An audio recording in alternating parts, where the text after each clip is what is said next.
Welcome back to Fundamentally Mormon, part of the Zion's Redemption Radio Network. I'm your host, Mark Lichtenwalter.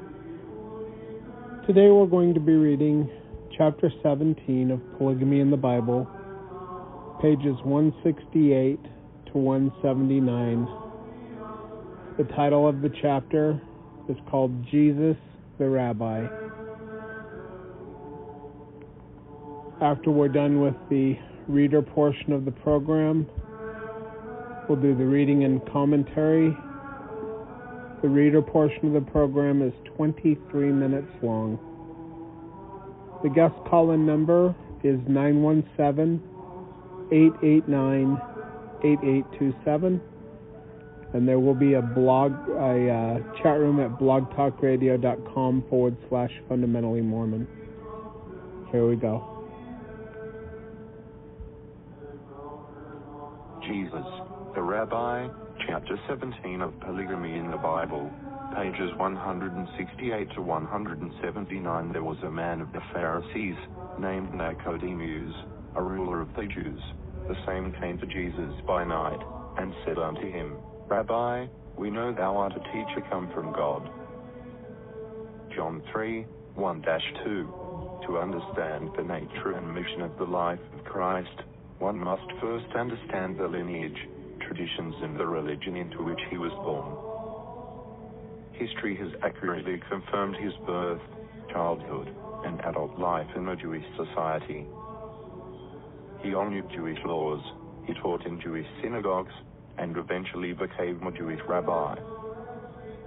His life's mission was dedicated and fore-ordained to be a part of the Jewish society, and the events of his life were ultimately fulfilled according to prophecies in the tribe of Judah. Unlike other nations, the tribe of Judah was distinct in its moral and physical laws. The purpose of cleansing or purifying the body and soul was for dedication and preparation for that Messiah, who would be born through that sacred lineage. When the great prophet Jacob bestowed a patriarchal blessing upon the heads of his 12 sons, Judah was given the distinction of receiving the promised lineage of this predicted Redeemer. C. 169, Genesis 49:10. The eating habits were restricted by spiritual laws to purify the blood, and marriage laws were jealously observed by the Jewish community to prevent any contaminating values and ideals. Every Jewish woman lived with the hope and desire of being honored to bear the chosen Messiah or Savior of the world. At the age of 12, Jesus was found in the temple talking to the learned elders of Zion. He was telling them that he was about his Father's business, which was teaching, instructing, and counseling, and not carpentry work, as some modern divines teach us. But there was a particular reason for the delay in the actual ministry of Jesus. We read that it was not until he was about 30 years of age that he organized his church. This indicates that he was complying with one of the laws required to fulfill the office and calling of a rabbi among the tribe of Judah. When Jesus was 30 years of age, he was baptized, fasted for 40 days, and then began his teaching career as a rabbi. Compliance to Jewish laws, regulations, and rules was absolutely necessary, or the high priests and Pharisees would have legal reasons to reject him in their councils. Jesus knew this, and warned his disciples to carefully obey the law because they sit in Moses' seat, or therefore whatsoever they bid you observe, that observe and do. Matt 23:2-3. The chief priests and council of the Pharisees were continually using lawyers in their attempts to trap Jesus for violating even the most minute laws of the Hebrew nation. Jesus, however, could recite the law in his own defense, and by the same law often condemned them for their infractions of that law. 170. It should be noted that Jesus was often called Rabbi. For a better understanding of that title, we refer to the Jewish explanation. Rabbi, the Hebrew term used as a title for those who are distinguished for learning, who are the authoritative teachers of the Lord, and who are the appointed spiritual heads of the community. The function of the rabbi at the Talmud was to teach the members of the community the scriptures and the oral and transitional laws. For the first position, the rabbi was elected by the leaders of the community. For the second, by the members of the judiciary, while the third position was a matter of duty imposed upon the rabbi by the very law he was teaching. The Jewish Encyclopedia, Volume 10, 294. The title of rabbi justly applied to Jesus, both as study office and the respect that went with it. With that official title, Jesus could teach wherever and whenever he was impressed to do so.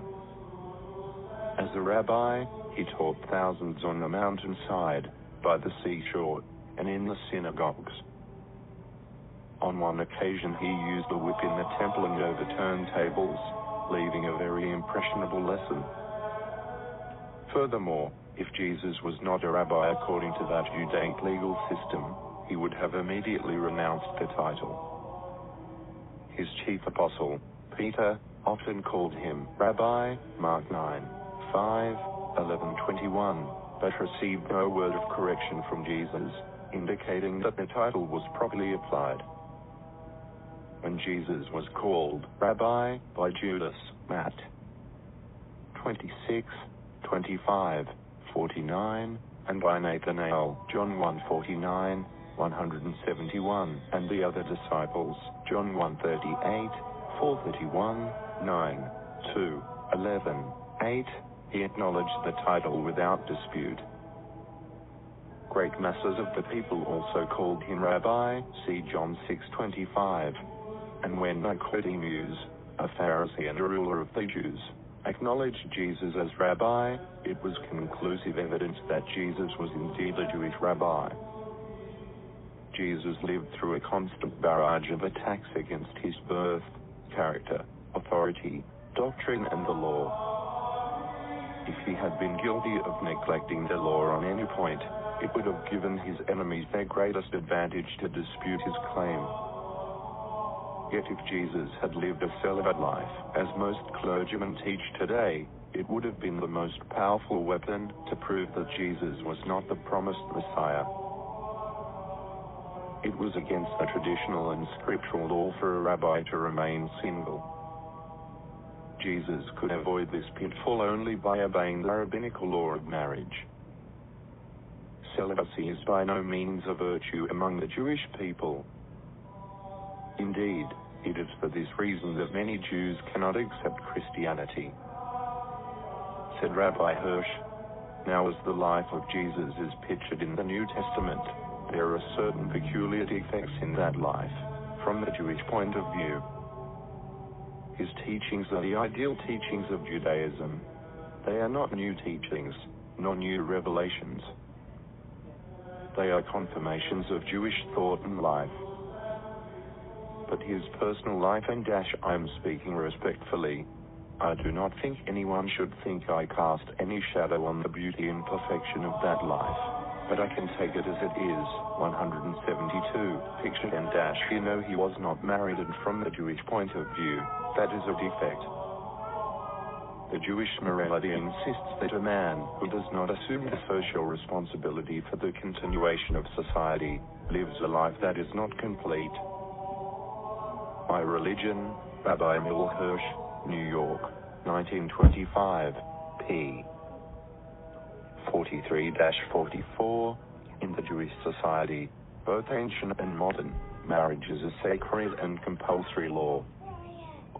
It was strictly observed that a wedding was considered a time for rejoicing, when performed at a very early age.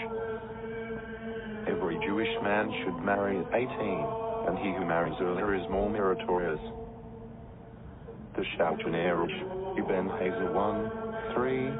Since the Mishnah fixes the 18th year of one's life as the age of marriage, a man unmarried after this time is, in many communities, regarded as not having conformed with inviolable tradition.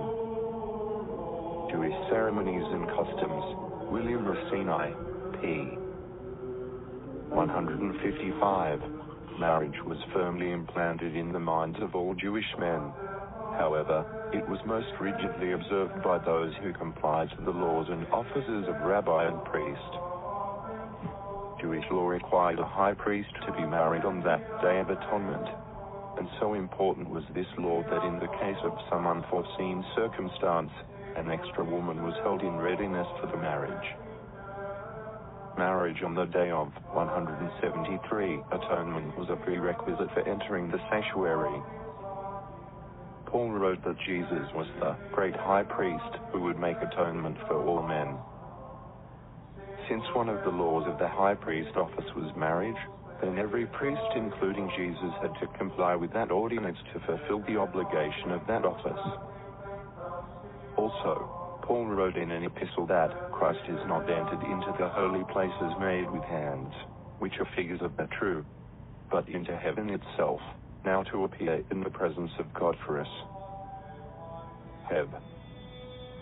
9:24. Now if the law required a high priest to be married so he could enter the holy place, which is a figure of the true, then how much more demanding would be the requirements of the Messiah, who was that great high priest, who stood in that holy place.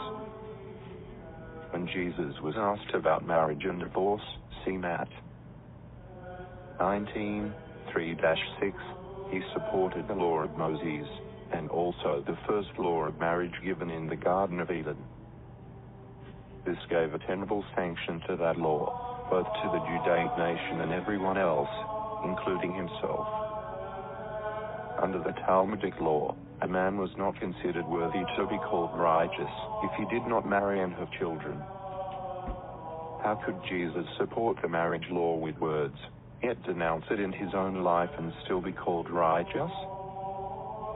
We have nothing written in the Bible about Jesus from the age of 12 to 30.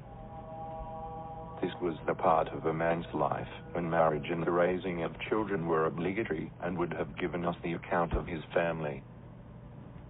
That book, or history, is 174, missing, like many other parts of the Bible. From the age of 12 to 30, a gap of 18 years, the only piece of information on the life of Jesus is that he grew in wisdom, and an extremely insufficient record in the life of one so important as the Redeemer of the world. John, the beloved disciple of Jesus, said the words and deeds of Jesus were sufficient to fill libraries.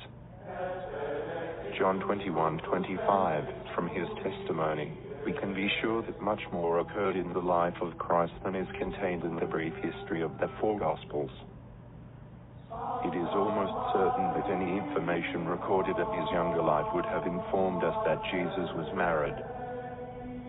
Wouldn't it seem very strange, if not inconsistent, that the Good Shepherd would lead mankind by his perfect example in all things, except marriage? Is it possible that Jesus would command, advocate and quote the laws of marriage, but reluctantly, and without valid excuse, refrain from obedience to them? Reason, evidence in the scriptures all prove that he taught and obeyed every law of the gospel. How could Jesus say, "Follow me," as a perfect example of righteousness, and remain single and thus obligating everyone else to be single? To believe such a doctrine would overthrow every law ever given concerning marriage, and Jesus did not do that. If Jesus was a bachelor, he would have justly been condemned by the Pharisees. They would have mentioned it many times, and it would have been a major reason for them to refute his claim to authority, and to condemn his veracity as a teacher. Recent manuscripts found in Qumran and other excavations have introduced further information to substantiate Christ's marriage. In the Gospel 175, according to Thomas, there are significant references to the marriage of Jesus. Log 22. They less than the disciples greater than said to him, "Shall we then, being children, enter the kingdom?" Jesus said to them, "When you make the two one, less than one flesh and or marriage greater than, and when you make the inner as the outer, and when you make the male and the female into a single one, less than marriage greater than, so that the male will not be male, and the female less than not greater than be female. Then shall you enter less than the kingdom greater than. Log 114. Simon Peter said to them, Let Mary go out from among us, because women are not worthy of the life. Jesus said, See, I shall leave her, so that I will make her male, less than one in marriage greater than that she too may become a living spirit, resembling you males. For every woman who makes herself male will enter the kingdom of heaven. The Gospel according to Thomas, p. 57. Coptic text established and translated by A. Lormond, etc., 1959, and in another apocryphal manuscript called the Gospel of Philip, log 32, there were three who walked with the Lord at all times, Mary his mother and her, his sister of Magdalene, whom they called his consort. For Mary was the name of his sister and his mother and his consort. Consort, 1. A husband or wife. The World Book Encyclopedia Dictionary, 1966, 176, log 55. And the consort of Christ is Mary Magdalene. The Lord loved Mary more than all the disciples, and kissed her on the mouth often. The others too. They said to him, Why do you love her more than all of us? The Savior answered and said to them, Why do I not love you like her? The Gospel of Philip, p. 35 and 39-40.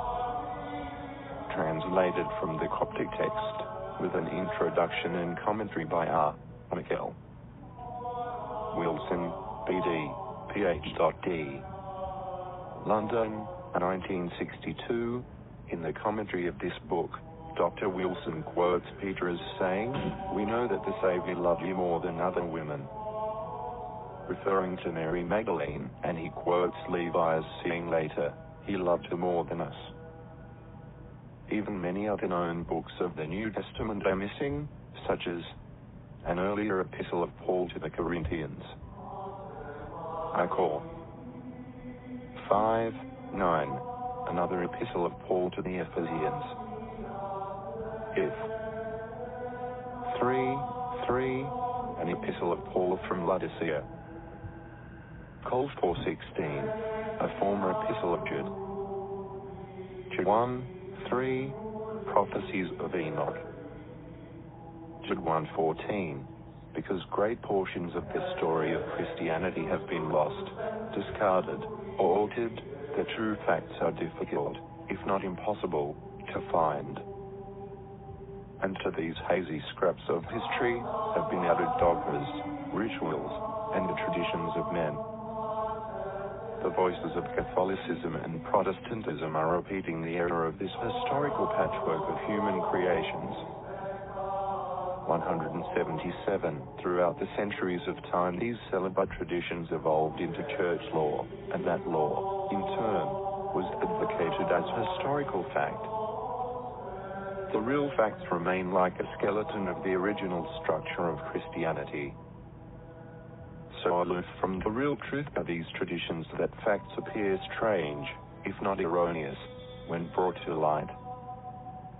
The history of the marriage law of Christianity is not valid because it has evolved through centuries of traditional customs, philosophies, and man managing, especially through channels which have corrupted almost every other doctrine and ordinance of a sacred gospel.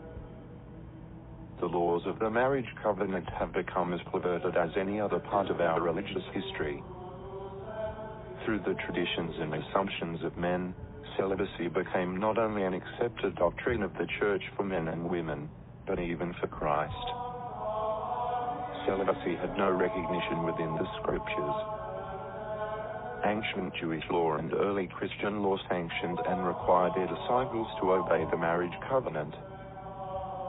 If the apostles fulfilled the law of marriage, it is only reasonable to assume that they were obeying that law by sanction and direction of Christ.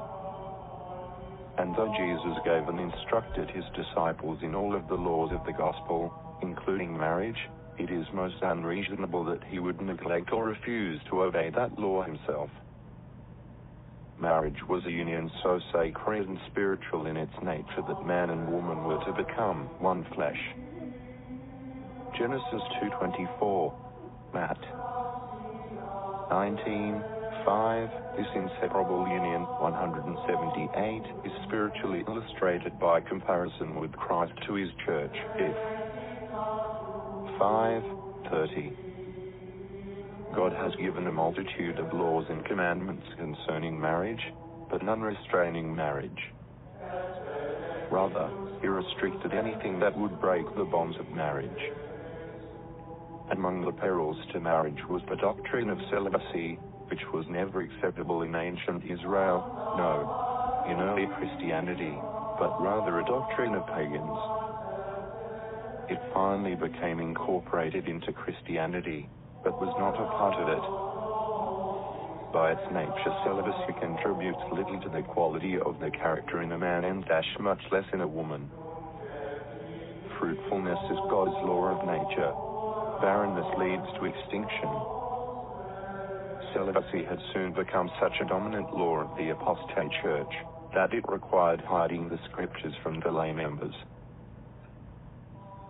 Such confusion and interpolation of the scriptures were fertile fields for superstition and the perversion of true history.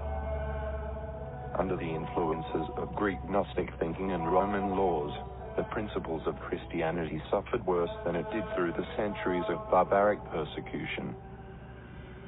From among these amalgamated substitutions for the gospel came our time-honored traditions.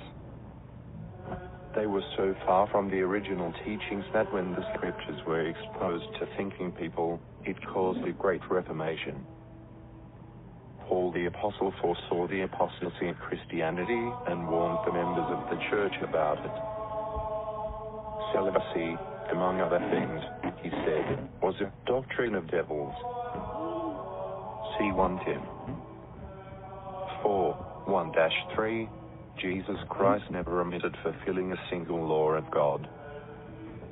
It would not have been his privilege to obey one law and neglect or reject another. Only the 179 apostate priests of today believe they can do that. Fundamentally, the question is not, what proof do we have that Jesus was married? But rather, is there any proof that celibacy was ever a doctrinal law of God? The first commandment given to man was the law of marriage for the purpose of multiplying and replenishing the earth. Jesus never condemned it, nor did he have a right or reason to refuse obedience to that divine law.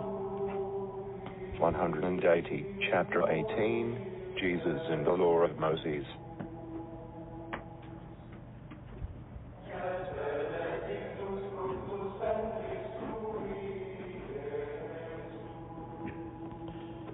Okay, so we'll get into the commentary portion of the program now. I'll read it and give any commentary that I might have. Before I get into the reading, I just wanted to talk about something. A couple weeks ago, I stopped the reading for 2 episodes where I read the Nauvoo Expositor over the course of 2 days.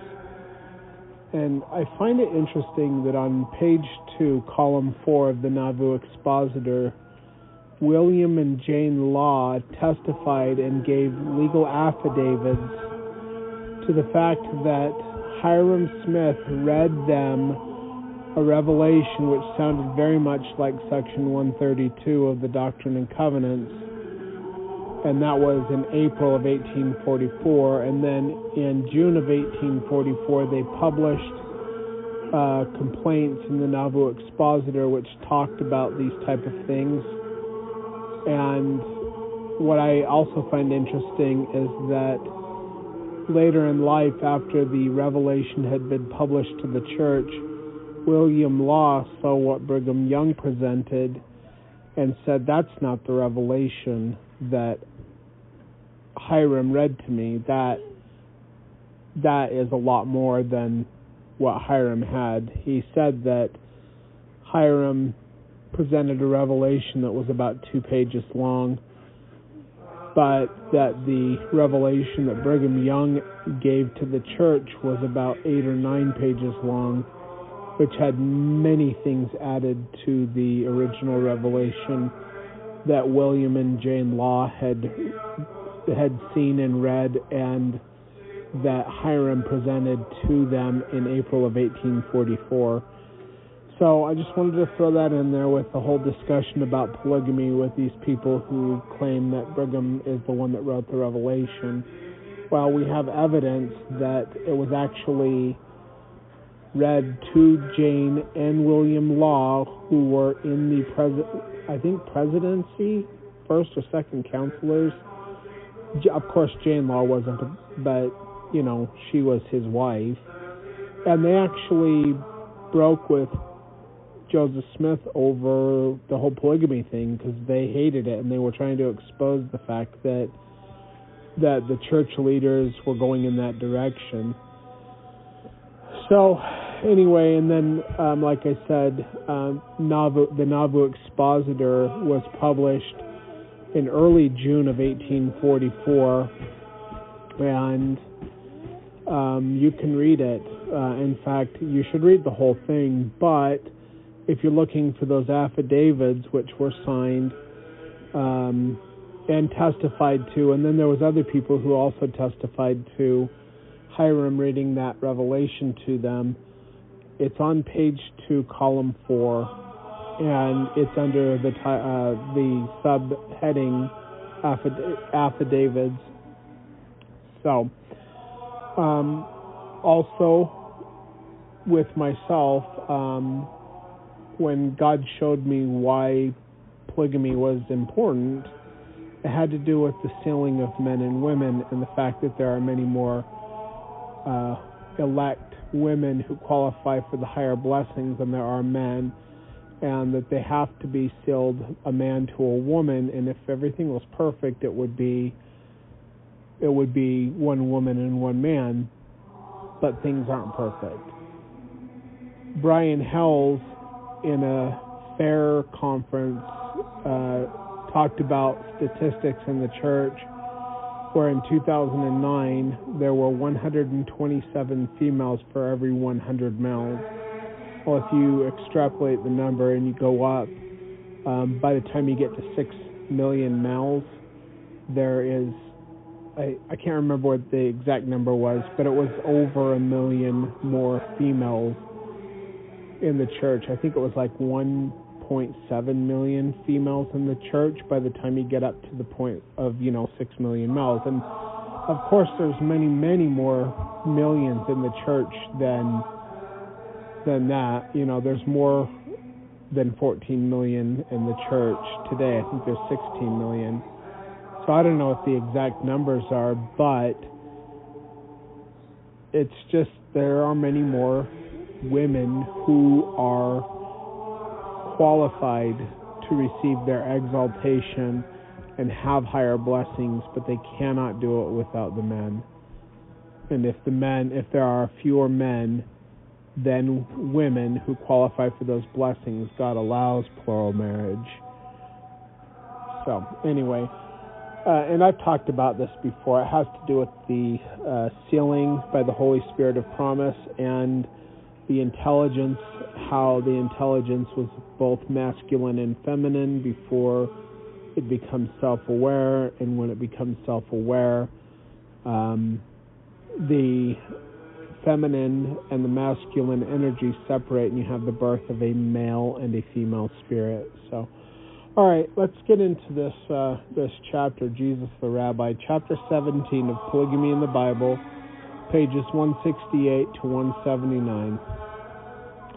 There was a man of the Pharisees named Nicodemus, a ruler of the Jews. The same came to Jesus by night and said unto him, Rabbi, we know thou art a teacher come from God. John chapter 3, verses 1 and 2. To To understand the nature and mission of the life of Christ, one must first understand the lineage, traditions, and religion which he was born. So my 2-year-old is trying to talk to me. So I'm not going to have a whole lot of help this week with doing the program, so I'm trying to record it. So this program will be tonight, and today is Monday, February 14th.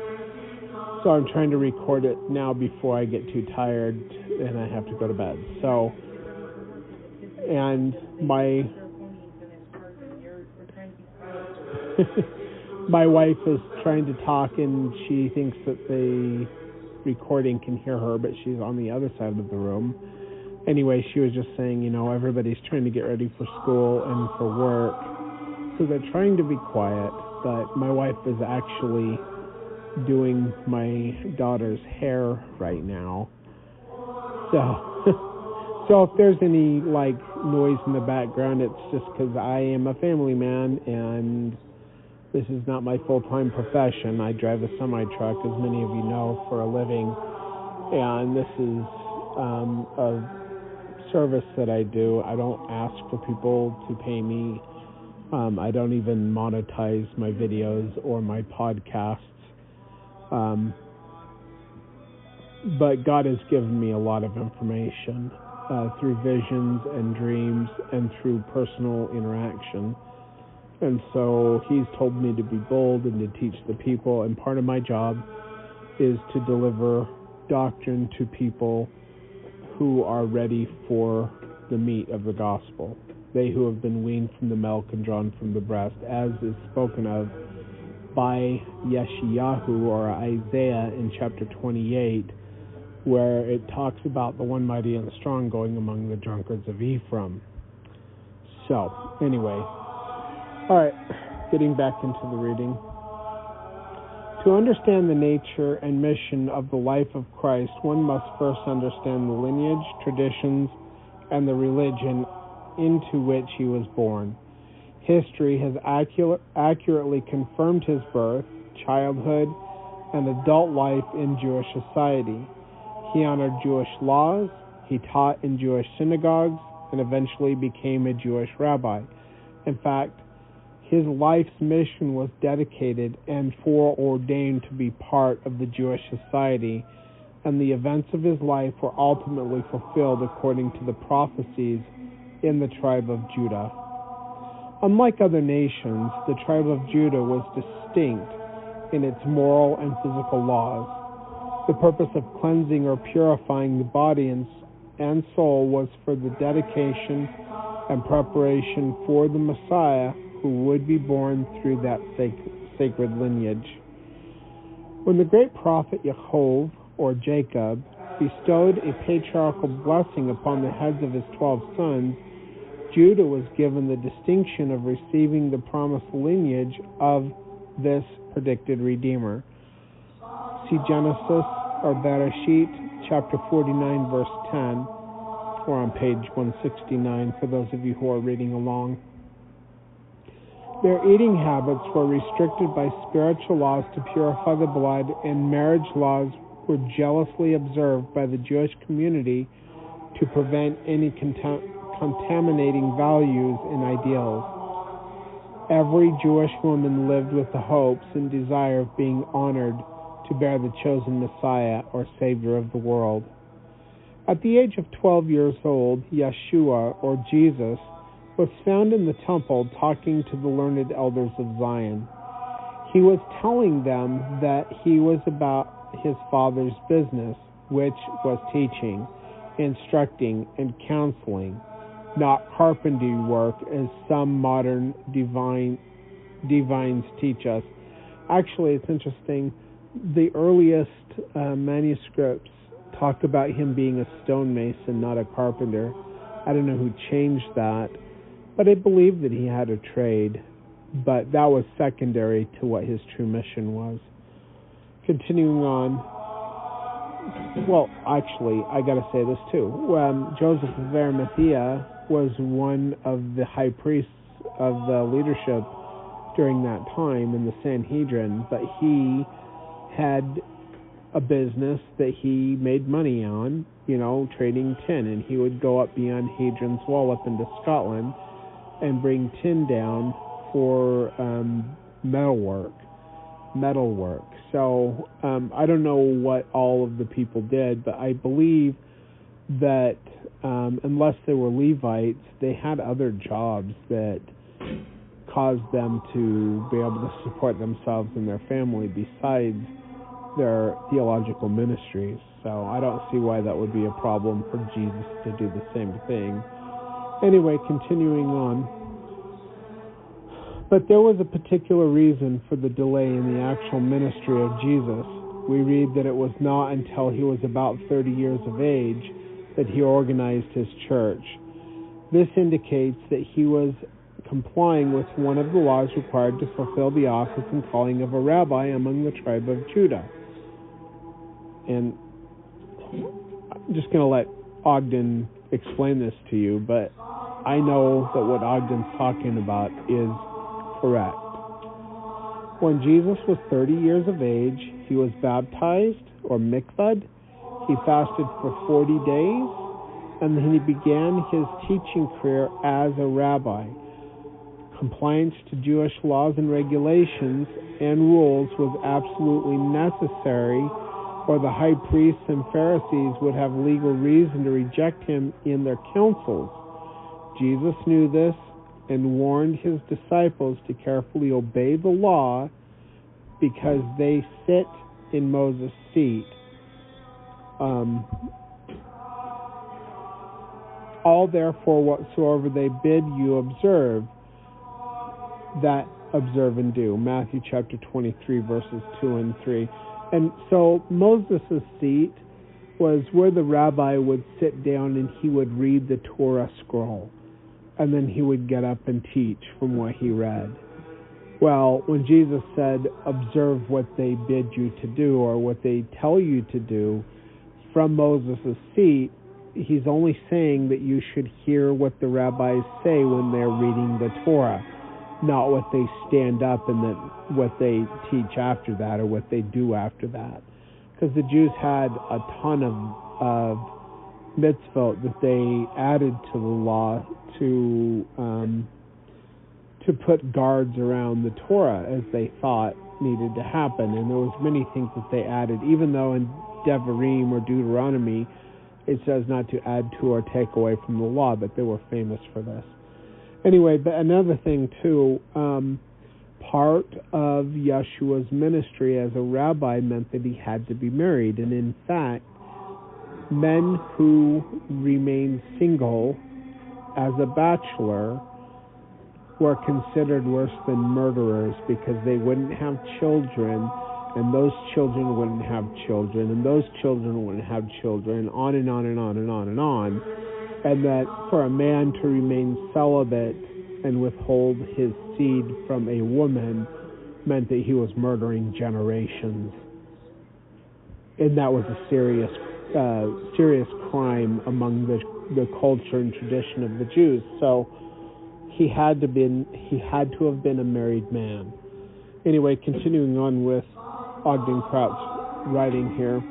The chief priests and councils of the Pharisees were continually using lawyers in their attempts to trap Jesus for violating even the most minute laws of the Hebrew nation.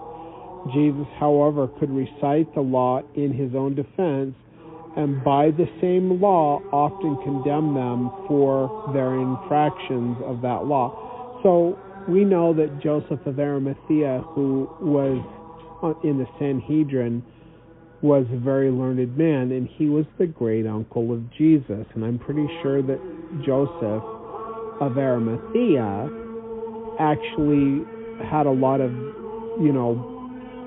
influence in Jesus' life. Also, his uncle was Zacharias, who was the high priest of the temple. Mary, and even his stepfather Joseph, they were all part of the religious structure of that day. And Jesus was very learned in the understanding of the Torah and the laws of God and the tradition of the Jews. So, of course, he had great understanding also because he had revelation, a lot of revelation. Eliza. So, anyway, we're on page 170. It should be noted that Jesus was often called Rabbi. For a better understanding of that title, we refer to the Jewish explanation. Quote, Rabbi, the Hebrew term used as a title for those who are distinguished for learning, who are the authoritative teachers of the law, and who are the appointed spiritual heads of the community. The function of a rabbi of the Talmud was to teach the members of the community the scriptures and the oral and transitional laws, or the, the Mishnah, the Talmud, all of that fun stuff. For the first position, the rabbi was elected by the leaders of the community. For the second, by the members of the judiciary, while the third position was a matter of duty imposed upon the rabbi by the very law he was teaching. End quote, the Jewish Encyclopedia, Volume 10, page 294. The title of rabbi justly applied to Jesus both as to the office and the respect that went with it. With that official title, Jesus could teach wherever and whenever he was impressed to do so. As a rabbi, he taught thousands on mountainsides, by the seashore, and in the synagogues. On one occasion, he used a whip in the temple and overturned the tables, leaving a very impressionable lesson. Furthermore, if Jesus was not a rabbi according to the Judaic legal system, he would have immediately renounced the title. His chief apostle often called him rabbi, Mark chapter 9, verse 5, also Mark chapter 11, verse 21. But he received no word of correction from Jesus, indicating that the title was properly applied. When Jesus was called rabbi by Judas in Matthew chapter 26, verses 25 and 49, and by Nathanael in John chapter 1, verses 49, and the other disciples in John chapter 1, verse 38, chapter 4, verse 31, chapter 9, verse 2, and chapter 11, verse 8, he acknowledged the title without dispute. Great masses of the people also called him rabbi. See John chapter 6, verse 25. And when Nicodemus, a Pharisee and a ruler of the Jews, acknowledged Jesus as a rabbi, it was conclusive evidence that Jesus was indeed a Jewish rabbi. Jesus lived through a constant barrage of attacks against his birth, his character and his authority, the doctrine of the law. If he had been guilty of neglecting the law of any point, it would have given his enemies their greatest advantage to dispute his claim. Yet if Jesus had lived a celibate life, as most clergymen teach today, it would have been the most powerful weapon to prove that Jesus was not the promised Messiah. It was against the traditional and scriptural law for a rabbi to remain single. Jesus could avoid this pitfall only by obeying the rabbinical law of marriage.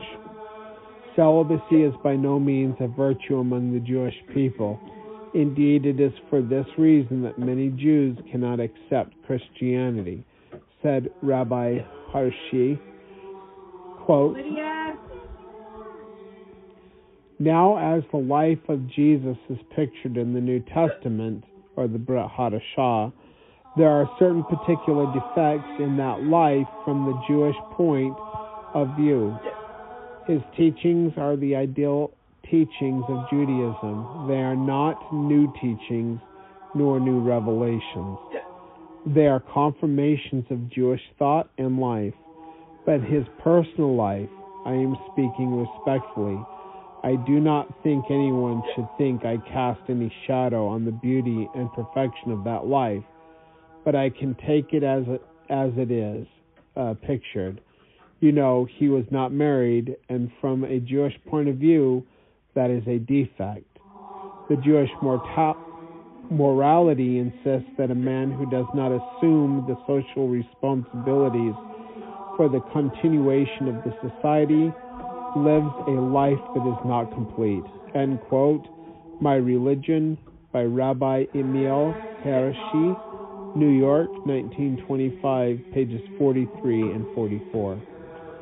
In the Jewish society, both ancient and modern marriage is a sacred and compulsory law. It was strictly observed, and a wedding was considered a time for rejoicing when performed at a very early age. Every Jewish man should marry at 18, and he who marries earlier is more meritorious, according to the Shulchan Aruch by Ibn Hazir, Volume 1, page 3. Since the Mishnah fixes the 18th year of one's life as the age of marriage, a man unmarried after this time is, in many communities, regarded as not having conformed with inviolable tradition. End quote. Jewish Ceremonies and Customs by William Rosenow, page 155. Marriage was firmly implanted in the minds of all Jewish men. However, it was most rigidly observed by those who complied to the laws and the offices of a rabbi and a priest. Jewish law required a high priest to be married on the Day of Atonement, and so important was this law that in the case of some unforeseen circumstance, an extra woman was held in readiness for the marriage. The marriage of the Day of the Atonement on the Day of Atonement was a prerequisite for entering the sanctuary. Shaul, or Paul, wrote that Jesus was a great high priest who would make atonement for all men. Since one of the laws of the high priest office was marriage, then every priest, including Jesus, had to comply with that ordinance to fulfill the obligation of that office. Also, Shaul, or Paul, wrote in his epistle that Christ is not entered into the holy places made with hands, which are figures of the true, but unto heaven itself, now to appear in the presence of God for us.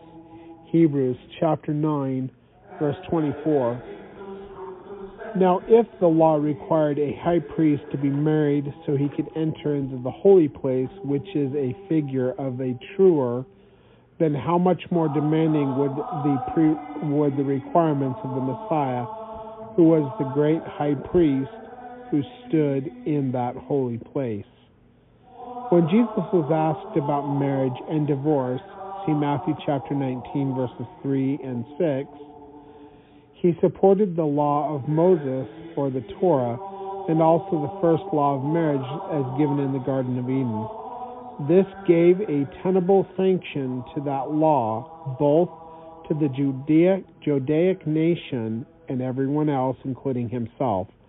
Under the Talmudic law, a man was not considered worthy to be called righteous if he did not marry and have children. How could Jesus support the marriage law with words, yet denounce it in his own life and still be called righteous? We have nothing written in the Bible about Jesus from the age of 12 to 30. This was the part of a man's life when the marriage and the raising of children were obligatory and would have given us the account of his family. That book, or history, is missing, like many other parts of the Bible, from the age of 12 to 30, a gap of 18 years. The only piece of information on the life of Jesus is that he grew in wisdom, an extremely insufficient record in the life of one so important as the Redeemer of the world.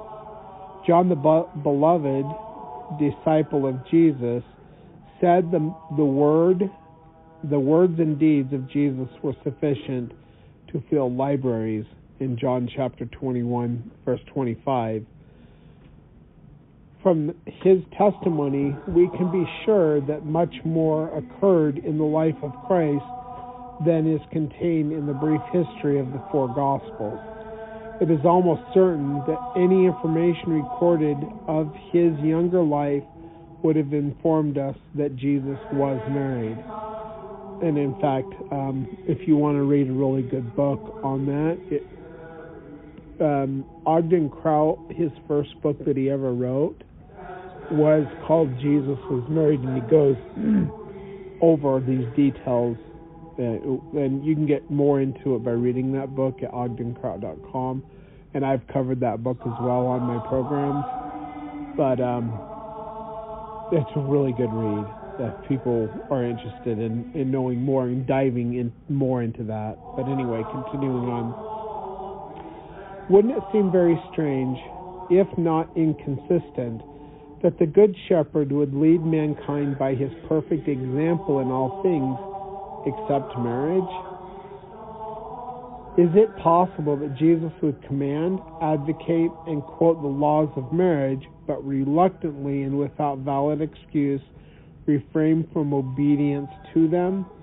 Reason, evidence, and Scripture all prove that he taught and obeyed every law of the gospel. How could Jesus say, "Follow me," as a perfect example of righteousness, but remain single, thus obligating everyone else to be single? To believe such a doctrine would overthrow every law ever given concerning marriage, and Jesus did not do that. In fact, Jesus actually lived the law perfectly. He fulfilled Torah. And what does it mean to fulfill Torah? It means that you live it perfectly. If a rabbi says you are fulfilling Torah, that means you are living it perfectly. If Jesus was a bachelor, he could have justly been condemned by the Pharisees. They would have mentioned it many times, and it would have been a major reason for them to refute his claim to authority and to condemn his veracity as a teacher. Recent manuscripts found in Qumran and other excavations have introduced further information to substantiate Christ's marriage. So he's talking about the Dead Sea Scrolls. In the Gospel according to Thomas, there are significant references to the marriage of Jesus. Log 22. They, speaking of the disciples, said to him, "Shall we then, being children, enter the kingdom?" Jesus said unto them, "When you make the two one flesh or marriage, and when you make the inner as the outer, and then you make the male and the female into a single one," or in other words, married, "so that the male will not be male and the female not female, then shall you enter the kingdom." In log 114, it is written, Simon Peter said to them, "Let Mary go out from among us, because women are not worthy of the life." Jesus said, "See, I shall lead her, so that I will make her male," meaning that they were one in marriage, "that she too may become a living spirit resembling you males. For every woman who makes herself male will enter into the kingdom of heaven." The Gospel according to Thomas, page 57. So this is talking about men and women being married and sealed together in the marriage union and becoming one with each other. Coptic text established and translated by Guilleumont, I guess, and that was published in 1959, so I think that's all part of the Dead Sea Scrolls. In another apocryphal manuscript called the Gospel of Philip, in log 32, there were three who walked with the Lord at all times, Mary his mother, and her, or his sister, and Magdalene, or Mary of Magdalene, whom they called his consort. For Mary was the name of his sister, his mother, and his consort. So there were three Marys. Basically, it's saying Mary his mother, Mary his sister, and Mary his wife. Consort means a husband or wife, according to the World Book of Encyclopedia Dictionary, 1966. So we're on page 176, and we're at 69%. In log 55, the consort of Christ is Mary Magdalene, or the wife of Christ is Mary Magdalene. The Lord beloved Mary more than all the disciples and kissed her on the mouth often, the others too. And then, so there's a bunch of dots here. One of the problems with the Dead Sea Scrolls and other ancient manuscripts is bugs will eat it. There'll be destruction of the text. So whenever we see, and when we're reading the Dead Sea Scrolls, for instance, and there's a bunch of, there's a missing part, it's because that part, we don't have it. Anyway, but so the others too, and then we don't have that part. And they said to him, "Why do you love her more than all of us?" The Savior answered and said to them, "Why do I not love you like her?" And that's in the Gospel of Philip, page 35, 39, and 40. Translated from the Coptic text with the introduction and commentary by R. McKeel Wilson, B.D., Ph.D., London, 1962. In the commentary of this book, Dr. Wilson quotes Peter as saying, "We know that the Savior loved you more than other women," referring to Mary Magdalene. He quotes Levi as saying later, "He loved her more than us." Even many other known books of the New Testament are missing, such as an earlier epistle of Paul to the Corinthians, see 1 Corinthians chapter 5, verse 9, another epistle of Paul to the Ephesians, which is talked about in Ephesians chapter 3, verse 3, an epistle of Paul to Laodicea, see Colossians chapter 4, verse 16, a former epistle of Jude, see Jude chapter 1, verse 3, and the prophecies of Enoch, which are talked about in Jude chapter 1, verse 14. Because great portions of the story of Christianity have been lost, disregarded, or altered, the true facts are difficult, if not impossible, to find. And to these hazy scraps of history have been added dogmas, rituals, and the traditions of men.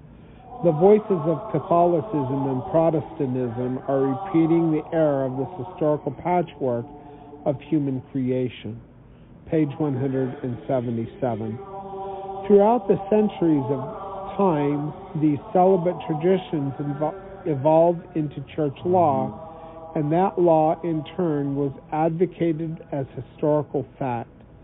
The real facts remain like a skeleton of the original structure of Christianity.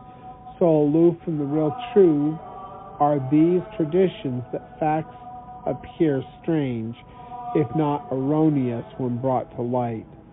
The history of the marriage law of Christianity is not valid because it evolved through centuries of traditional customs, philosophies, and man managing, especially through channels which have corrupted almost every other doctrine and ordinance of the sacred gospel. The laws of the marriage covenant have become as perverted as any other part of our religious history. Through the traditions and the assumptions of men, celibacy became not only an accepted doctrine of the church for men and women, but even for Christ. Celibacy had no recognition within the scriptures. Ancient Jewish law and early Christian law sanctioned and required their disciples to obey the marriage covenant. If the apostles fulfilled the law of marriage, it is only reasonable to assume that they were obeying the law by sanction and direction of Christ. And though Jesus gave and instructed his disciples in all of the laws of the gospel, including marriage, it is most unreasonable that he would neglect or refuse to obey that law himself.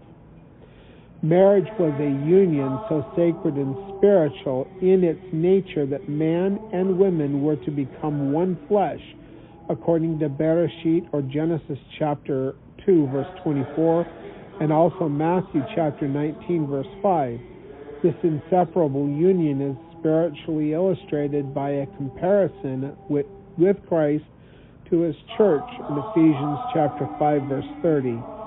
God has given a multitude of laws and commandments concerning marriage, but none restraining marriage. Rather, he restricted anything that would break the bonds of marriage. Among the perils of marriage was the doctrine of celibacy, which was never accepted in ancient Israel, nor in early Christianity, but rather was a doctrine of the pagans, and it finally became incorporated into Christianity, but was not part of it. By its nature, celibacy contributes little to the quality of the character in a man, much less in a woman. Fruitfulness is God's law of nature. Barrenness leads to extinction.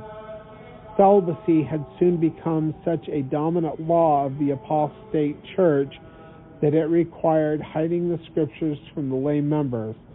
Such confusion and interpolation of the scriptures were fertile fields for the superstitions and the perversions of true history. Under the influence of Greek Gnostic thinking and Roman laws, the principles of Christianity suffered worse than it did through the centuries of barbaric persecution. From among these amalgamated substitutions of the gospel came our time-honored traditions.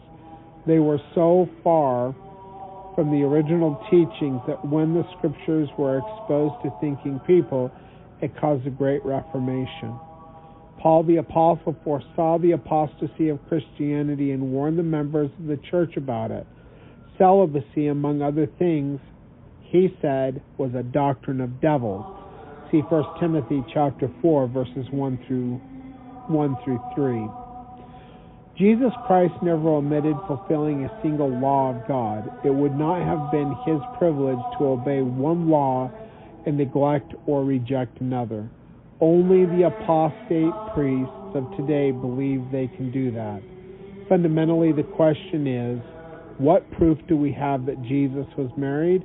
But rather, where is there any proof that celibacy was ever a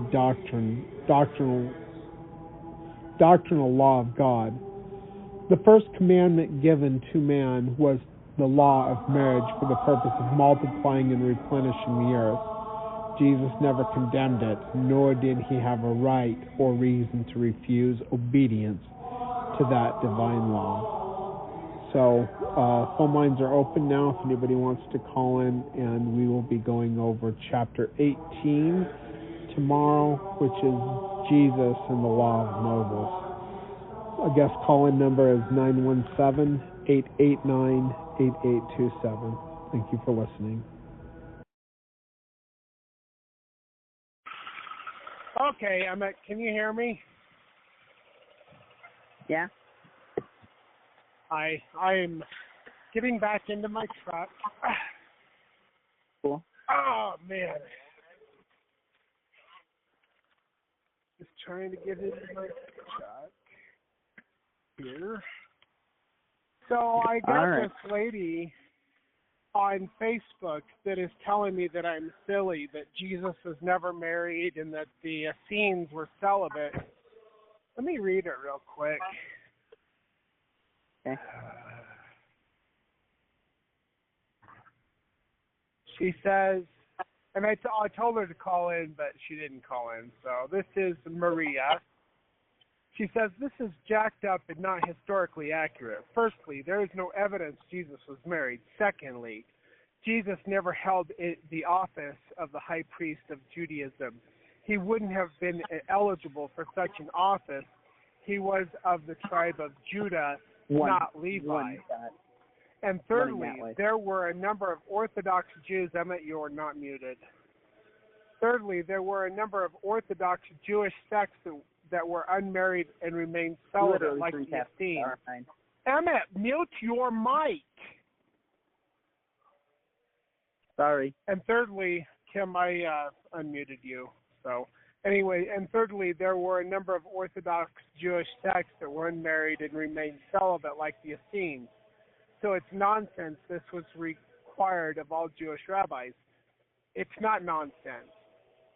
When they attacked Masada, where the Essenes were, they found that the people who were up there, when they built the ramp, the Romans built the ramp, they got up on Masada, they found men, women, and children of the Essenes who had all committed suicide rather than be taken captive by the Romans.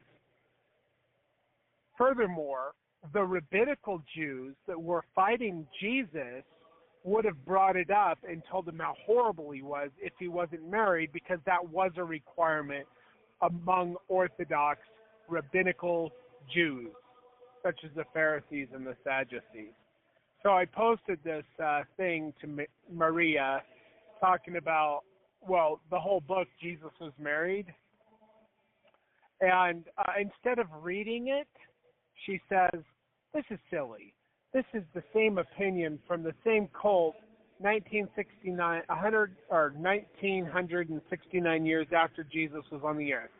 History doesn't change just because you don't like the opinion. Furthermore, when Rome hijacked the church, not only did they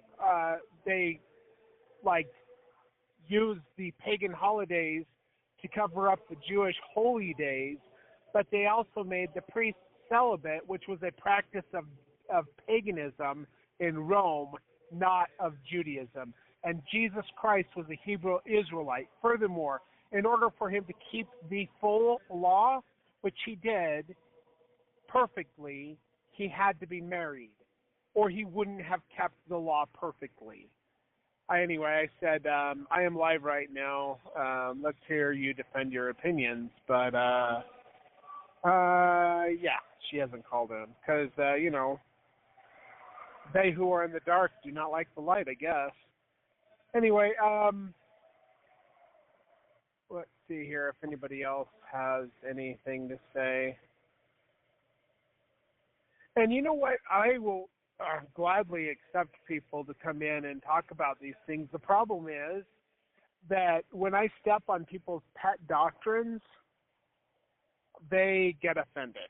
But they probably have never even looked at it before, so they don't know. And they don't know how to defend what they're talking about. They get upset. They've never even considered it. Also, he didn't go to Peter, James, and John right when he was resurrected. He went to Miriam of Magdala, or Mary Magdalene, who was his wife. She was the first one who saw him in his after his resurrection. Period. End of story. That's historically accurate, and that's in your Bible. So I'm sorry that you have a problem with Jesus being married, but there's a lot of apocryphal works that talk about this as well. So anyway, but I would have, if she had some more that she wanted to say, she can come on. Anybody else can come on. His call-in number is 917-889-8827. That's 917-889-8827. And hello. Well, we're waiting for people to come on. If they want to come on, they can call in. But since we don't have anybody on, and it's only 7:10, let's listen to the Book of Paniel, which is a book that I think it was received in 2012 or 2006. I can't remember. Anyway, but it was received by Revelation by the use of the Urim and Thummim. and it's one of the books that has been restored to us in our day and age. And there's more books, but my two favorite are the Book of Paniel and the Book of Zobelmuth. So I think we're going to listen to that. It's 15 minutes long, about 15 minutes long. If anybody wants to call in, like I said, the guest call-in number is 917-889-8827. And if anybody has a problem with the fact that Jesus was married, I suggest they go to ogdencrowd.com or to blogtalkradio.com/fundamentally Mormon and look up Jesus Was Married. I have read the whole book, and I've gone over it in detail actually many times, like three times over the last 10 years, I guess. But, it's one of the books that I have read on Fundamentally Mormon. So, and it goes into detail. And if people want to fight about Jesus being married, well, maybe they should get educated on what the actual scholarship is on the fact that Jesus was married, that he was a Hebrew Israelite, and that the rabbis would have condemned him for being a bachelor if he were a bachelor, because that was against the rabbinical law, and it was against the law of God. And in order for Jesus to keep the law perfectly, which he did, he had to get married and multiply and replenish the earth. Furthermore, in Isaiah 53, when it's talking about Jesus on the cross, which, yeah, it is talking about Jesus on the cross, you Jews that that reject that, it says to look down upon his seed or his children. It's not talking about the believers who follow him. It's talking about his children. So anyway, Kim, is there something, did you have anything to say about any of this, or are you just listening? I'm just listening tonight because I still, that beeping noise, because I still have the 40 pounds, 80 pounds in the front seat of the pellets, and I didn't buckle the pellets in, so. And so her car's beeping at her, telling her to buckle up. Yeah. Anyway, okay, well, Emma, did you have anything to say? Not really. Okay, well, just mute your mics and Emmett play the Book of Paniel.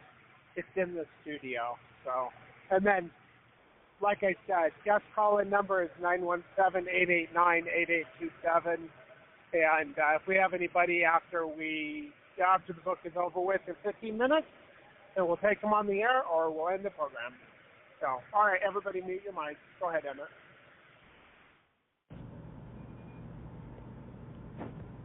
The Book of Paniel. Thus saith the Lord God of Israel, Paniel is his name.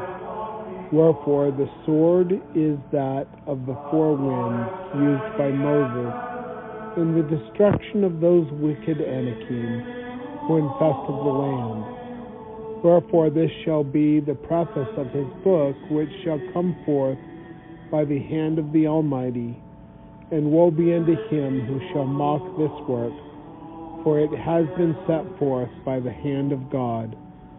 Wherefore it is the record of Paniel, as he and his people traveled from the land of Assyria northward, even unto the land of Magog. Wherefore they are of my people Israel, and Paniel shall stand with his posterity upon Mount Zion, and be counted with the gods. For such he hath entered through his faithfulness, by the grace of Christ, even Adam God, looking forward unto his Son Jesus, and admonishing his own sons in righteousness, wearing the tunic of the holy priesthood, and traveling through the land of Danta. This is the word of the Lord unto thee, my son Samuel, and also Yaroslav. Be patient and sober, looking forward unto this account, which shall come forth in mine own due time, even so, amen. The words of Paniel, or first Paniel, chapter 1, verse 1. Behold, my name is Paniel, the son of Abizel, son of Beresek, son of Isaac, son of Amos the prophet, who was also the father of Isaiah the prophet. Wherefore I am compiling this record of my father, and also preparing the book that mine sons may write. Verse 2. And I do write it in Reformed Egyptian, as was the custom among the school of the prophets in the land of Jerusalem. Verse 3. And it being a more pure language, having been reformed back to the best of our knowledge to conform with the language of our fathers, as found upon the pillars of Enoch. Verse 4. And I, Paniel, do raise my hands and confess my sins before the gods of heaven, that I am a sinful man. Verse 5. And I truly lament my sins, that I am cast down into the depths of humility, even before mine Elohim. Verse 6. And I was a prisoner in everlasting chains, save for mine faith and belief that my Savior would come, not only to me, but also to my people. Verse 7. Wherefore I have been lifted up to see the ineffable glory of God's kingdom, and to taste of his goodness and mercy. And great and powerful is my God, for he hath willed it. Chapter 2, verse 1. And it came to pass that I arose early in the morning, and climbed Mount Medelah in the land of Assyria, even unto the summit thereof. Verse 2. And there an angel of the Lord spoke with me from behind the veil, and saith, verse 3, My fellow servant, this day hath the Lord called thee up unto this place by the whisperings of his Spirit, that you might be his messenger unto the far places, even unto the wandering tribes of Israel, who hath in the past been carried off for their own good, and that of their posterity. Verse 4. Therefore praise the Lord God of hosts, the Almighty, for thus I was sent from his presence to tell thee. Verse 5. Wherefore, being in astonishment of the words of the angel, I remained upon the mount, and built an altar according to the direction found in the law, and praise of the Lord, as I was instructed. Verse 6. And I heard the voice of the Lord call me by name in the night, saying, Paniel, Israel hath provoked me to anger, wherefore I have led her off by the neck. And thou hast never at any time seen the land of Jerusalem, nor thy father before thee. But this is according to my design. For behold, look in yonder heavens, and see the stars, if thou can number them. Verse 7. Israel shall live in one house, like unto a canopy of heaven, but she shall not return unto the land of Jerusalem, nor shall her sons consider it, for it is the land of death and judgment. But I shall make for her a new Jerusalem, which shall be the land of life and mercy. Chapter 3, verse 1. And the word of the Lord continued with me most of the night, and unfolded many mysteries unto me. Verse 2. And the Lord saith, There are many heavens and many degrees, and I have made mine elect children a degree above the angels in authority. Verse 3. Wherefore call them forth with mine ineffable names, and according to the signs and patterns of the priesthood, and surely they will obey thee. Verse 4. Now I, Paniel, said, O Lord, mine Father in heaven, shall I live to see the erection of thy holy temple, whereby I may fully be endowed, and my children also? And the Lord saith, verse 5, Thou shalt receive thine endowments upon the mountain tops, if ye remain steadfast in my law. Ye shall even have a blessing at mine hands. Verse 6. For ye must have faith not only in the coming of mine Son to the people, but also in mine coming unto thee to redeem thee. Verse 7. And this is the temple of God. And I, Paniel, looked, and behold, the vision was opened up before mine eyes, and I shall recount it. Chapter 4, verse 1. I saw a court full of the beings of light. The walls thereof seemed to be made of bright gold, and the height thereof exceedingly great. Verse 2. Also the ground seemed to be made of precious stones, and these beings were continually singing praises unto the Lord of glory. Verse 3. And the voice of the Lord saith, This is the court of the priests of Aaron, who are eunuchs before me. Therefore, come forth and see greater hidden things. Verse 4. Behold, I was then brought to the gate between the two pillars, which are keywords and signs. And the angel with me gave 3 knocks upon the right one. Verse 5. And the guardian of the door saith, All ye Aaronic priests have heard the ringing of the keyword, and do ye have the report before the Lord? Verse 6. And I heard one say, He is a just man, and passeth the ordinances of our order, and can have half the key, but the other half has not been revealed. Verse 7. The guardian then saith, He shall receive it, and a token and a key were administered. Chapter 5, verse 1. Now it came to pass that he looked upon the left, and a key was given. And he looked upon the gate, and a key was given. And the Spirit ushered me through into the holy place. Verse 2. And now I, Paniel, did perceive that this was indeed the heavenly temple, from which the Lord of hosts did send forth his decrees. Verse 3. For behold, when the gate did open, the light was so brilliant that it made all else look as darkness, and it was only opened but a small portion. Verse 4. And I was taken down this hall of light until I came to a grand council room with many other rooms pertaining to the ordinances of the house of the Lord. Verse 5. Wherefore I saw the altar of incense, whereupon the prayers of the saints are continually ascending up through the veil to the Lord of hosts. Verse 6.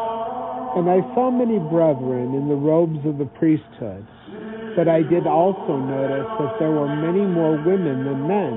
Verse 7. And that the women were worshiping under veils of many different colors, singing in tongues and praising the Lord of glory. Chapter 6, verse 1. Wherefore I raised my hands up and prayed, saying, O Father, that I could only be counted worthy to be among these here praising thy name forever. Verse 2. And the voice of the Lord saith, Thou knowest not what thou sayest. For behold, there is a level more glorious and powerful than this. Verse 3. For this place which thou hast entered is the Melchizedek level, but thou shalt be permitted, if faithful, to see the patriarchal level, which is full of the mysteries of the Elohim. Verse 4. And the angels are not permitted to see it, because they have made limitations in their minds, attempting to bind me, the Lord of hosts, down from eternal progression, for they know me not. Verse 5. Now I was permitted to see the veil of the temple, and how the signs thereof shone with light and glory, and did make such an impression upon my mind that I cannot forget them. And I know all truth is one, and that the left arm of the law leads to eternal glory. Verse 6. And the vision was ended, and said I, Cursed is he that attempteth to bind the Lord, for he doth not know the God which he doth worship. And the spiritually minded shall inherit eternal life. Verse 7. For what profiteth the judgment and mercy of the true priesthoods, if they have not the honor of searching out knowledge and wisdom on all matters? For this is the honor of kings, to know and exercise truth, which is the honor in the fullness of the priesthood, even that patriarchal priesthood of the Father, which the angels have shut out from their own minds. Chapter 7, verse 1. Now do I know mine Savior shall come to me personally if I press forward without wavering. Verse 2.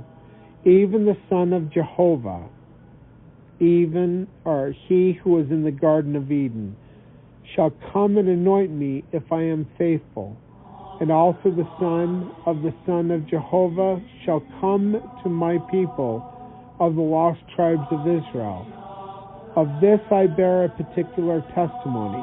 Verse 3. And oh, what ecstasy doth fill me with, doth fill me with, to know that God ruleth in the heavens with the scepter of power, and that the King of glory is mindful of me. Verse 4. Who am simply a sinful outcast of Israel, whose fathers have paid tribute to the Assyrian kings as serfs upon the land. Verse 5. And I, just a lowly shepherd who walk up in a mountaintop and exercise of faith in the God of my fathers, am shown these things. Oh, what a merciful God is the God of Israel. Verse 6. And now I will compile unto this book a more particular account of how my fathers came to this place, and how some of my people have rebelled against Assyria, calling themselves the sons of Isaac. Verse 7. And how they have migrated into the east, and have wandered from time to time with the Medes, and how they are a wandering people going to and fro in the earth, and how some have also gone into the northern countries. Thus I end mine own story for a time. And that is the book of Paniel.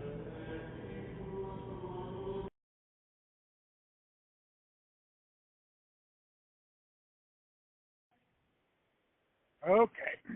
Are you there, Emmett? Oh, yeah, I'm here. I was muted. What's that? Yeah, I'm here. I was muted. Oh, okay. It's kind of hard to hear you. Oh, sorry. My headset's turned all the way up, so. Okay, well, we do have a caller. Cool. And I will bring them into the call screening room just for a minute and see if they want to come on the air with any questions or comments. So just hold on. I just saw them. I just pulled over here, so hold on.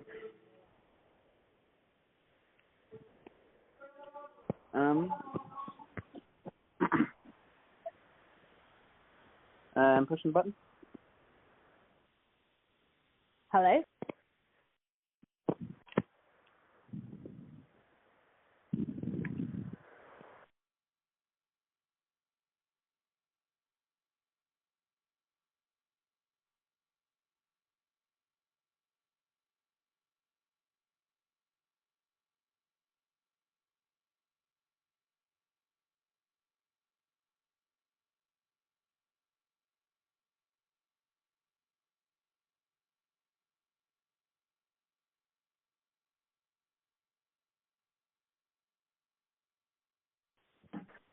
So, how's it going, Mom? Hello? Okay, this is Maria, and don't give me your last name, but hold on here. Okay, but where are you calling from? Sacramento? Oh, okay, Sacramento. We're in Emory County, Utah, ourselves. Now, you were talking about how I'm silly for believing that Jesus was married. So I will let you present what it is that you wanted to say. Did you hear what I said about it, 20 minutes ago on the program? No, I wasn't on the program 20 minutes ago. Okay. All right. Go ahead and just say what you want to say, and then I'll, say what I got to say, and then people can make their minds up if they want. But thank you for calling in, by the way. Yeah, thanks. There's some gospels that are not at all accepted by the church, or they're totally nonsense. There's some gospels like the Gospel of Thomas that pretend that Jesus has a twin brother, and none of these things are accepted. And so to say that Jesus was married is to accept gospels that were not accepted at the time, and to pretend that they're like the same level that we would accept the truth of the Bible. The Bible does not say Jesus was married. Even in the 3 years that the people who wrote about him knew him, there's no presentation that he was married to anyone or had any children.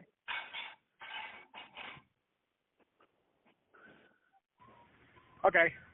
Well, that's true. But did you know that the earliest manuscripts of the Bible never stated that women should remain silent in the churches, and it wasn't until about 300 to 400 years after Christ that was added into the Bible, and that things have been added and taken out of the Bible, and that we have many books which are mentioned and epistles that are mentioned in the Bible that are no longer in the Bible. That's cute. That has nothing to do with the fact that Jesus was not married. It it's totally. We don't have those books, and we don't have the ministry of Jesus after his 40-day ministry, so what else are we missing?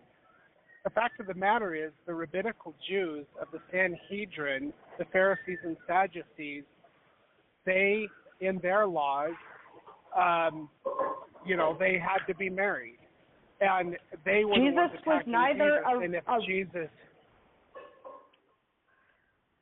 Jesus was neither a Pharisee nor a Sadducee. Well, he was a rabbi, and he was more close to the Pharisees than he was the Sadducees, but Nicodemus called him a rabbi, so did others, and Paul called him a high priest. Yeah, that means he was a teacher. Rabbi just means teacher. And high priest in the order of Melchizedek, meaning specifically that he was not a rabbi, not a Pharisee, not a teacher not a high priest, nothing official in their offices, meaning that he was a high priest forever, nothing to do with all of that. Okay, so you're talking about a high priest in the heavenly court. However, in the law, part of fulfilling the law is getting married and having children, multiplying and replenishing the earth. And Jesus kept the law. He fulfilled the Torah. No law. He fulfilled the Torah. There is. It is the actual first law that the Adam and Eve were given by Jehovah in the garden, which was to multiply and replenish the earth. And it talks about those things in the Torah as well. And Jesus No, there is definitely God's nothing in the Torah perfectly. that says you must get married. No, there's the Essenes didn't get married, and they were in that same line. I'm glad you brought that up. The Essenes, when the Romans built the ramp to go up on Masada, found men, women, and children who had committed suicide on top of Masada. So how is it that you can say that the Essenes were celibate when they had children and wives up there with them? So some did have children, but there was a sect of the Essenes that focused on purity. That's why the Essenes died out. Well, the Essenes died out because they were massacred by the Romans.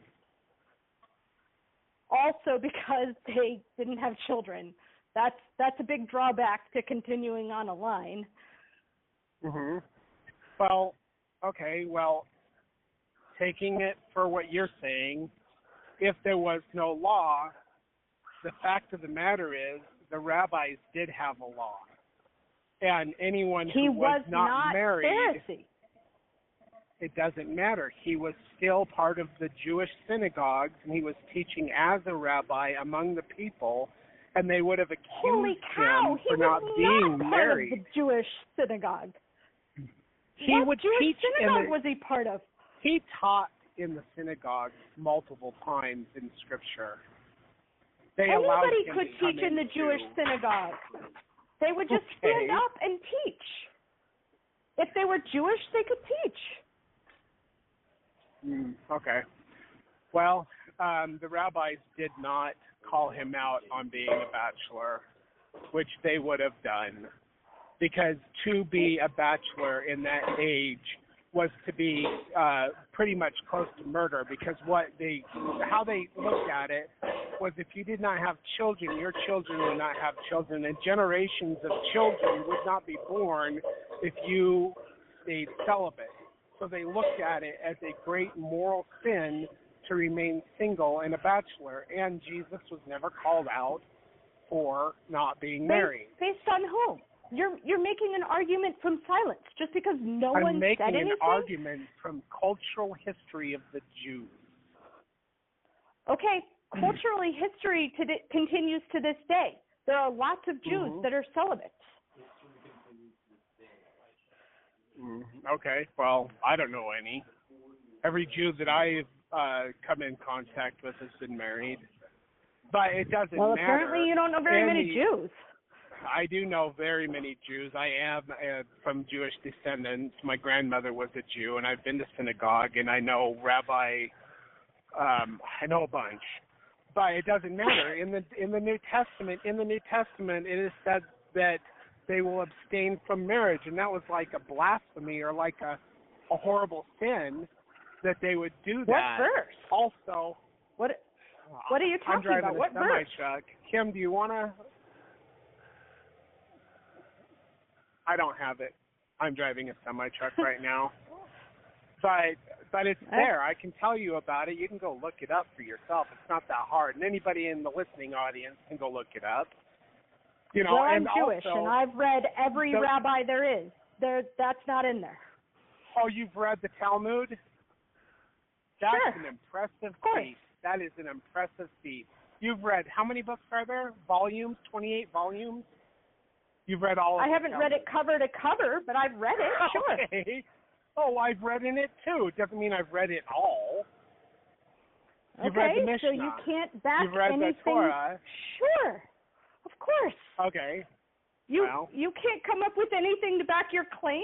This is another argument from silence. No, I can come up with it. I told you that it's in the New Testament in the epistles of Paul. Furthermore, in the epistles of Paul, the offices of the church, deacon and bishop, have to be married. So why would they have to be married if the high priest of Israel didn't have to be married? The high priest did have to be married. Jesus wasn't the high priest of Israel. Good golly, do you know history?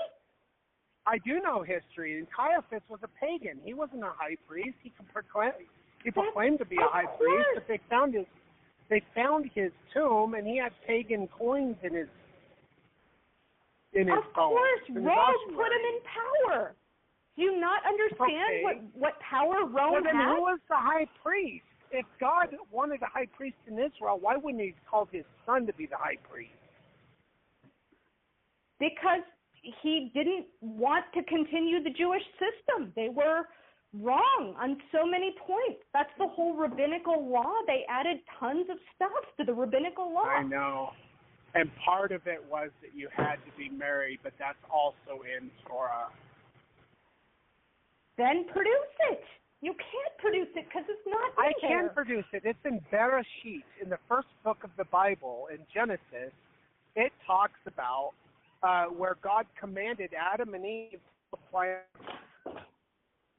after don't touch the fruit of the tree. It's the first commandment that they are given after the fall. You know what caused the fall? Is worshiping gods who aren't like trying to pretend you're God. You can't want to be God. That's against all of your teachings. That's what caused the fall. So when Jesus said that he was the Son of God? He was actually the Son of God. Okay, so he was a God, but so was the Father. He's Yahweh. That's what he said. I'm Yahweh. No, he didn't. He said he is the angel of Jehovah. Yahweh is the word that the Samaritans used after they came into the land after the Jews were taken away into Babylon. No. Jesus says before Moses was, I am. That's the word Yahweh. I am. Okay. Wow. Well, actually, do you know who Nehemiah Gordon is? Sure. Okay. And you don't accept any of his theological scholarship in finding Jehovah and the bell markings for Jehovah all over the place in over 3,000 manuscripts to this point? No, anyone who uses the word Jehovah is all of a sudden wrong. The word is Yahweh. And the person who translated it, Jehovah, added vowels that were meant to translate Adonai. So they put in the vowels when people presented inside of synagogue to never say the word Yahweh because it was forbidden, or Jews considered it forbidden. And whoever translated that thought that the vowels that went with Adonai belonged in Yahweh, and it translated it Jehovah. That's totally wrong. Whoever did that didn't know anything about Jewish culture. Times in the different codexes, you're saying... Oh, okay. I don't even know how to go through anything. But so when Jesus Christ told the thief on the cross, today you will be with me in paradise, and 3 days later he first appears to Miriam, or Mary, his wife, he said, I have not yet ascended to my Father. So how is it that Yeshua, or Jesus, is the Father when he said that I have not yet ascended to my Father? Furthermore, in Revelations, it says Jesus Christ hath made us kings and priests unto God and his Father. Jesus Christ is not the Father in the sense that we have a Father who is Jehovah, who is above him, who is our Elohim. But he is not the Father. He said, I have not yet been to the Father. How could he be the Father if he said, I've not yet been to the Father? And the first person he talks to is Miriam. He talks to his mother, Mary. Mary Magdalene was the one that went to the garden tomb, and she was the first person to see him resurrected. It wasn't the apostle. Okay, so Mary Magdalene has no mention that he's his wife. She's his wife. That's absurd. She's a prostitute. Oh, that is a lie straight from Catholicism. Don't you know that Catholicism hijacked the church? The Roman church hijacked the Hebrew Christian church, and that they perverted the Gospels and they perverted the epistles? Yeah, I know that your group tried 1,800 years later to usurp this idea. It's not totally unfounded. It is not. It is not. It is not unfounded. Furthermore, in the epistles it says that there will come a time of the restitution of all things. Also, it talks about prophets in the book of Revelations, chapter 11, coming on the earth. And in fact, in Ephesians chapter 4, it says that there will be the offices of apostles and prophets until all come in the unity of the faith. So if God chooses to send a prophet to restore and correct the perversion of Catholicism and all of her harlots, the Protestant churches, then I don't see why so many people have a problem with that. There are true prophets, but you don't have them among your groups. Are you kidding me? I've prophesied.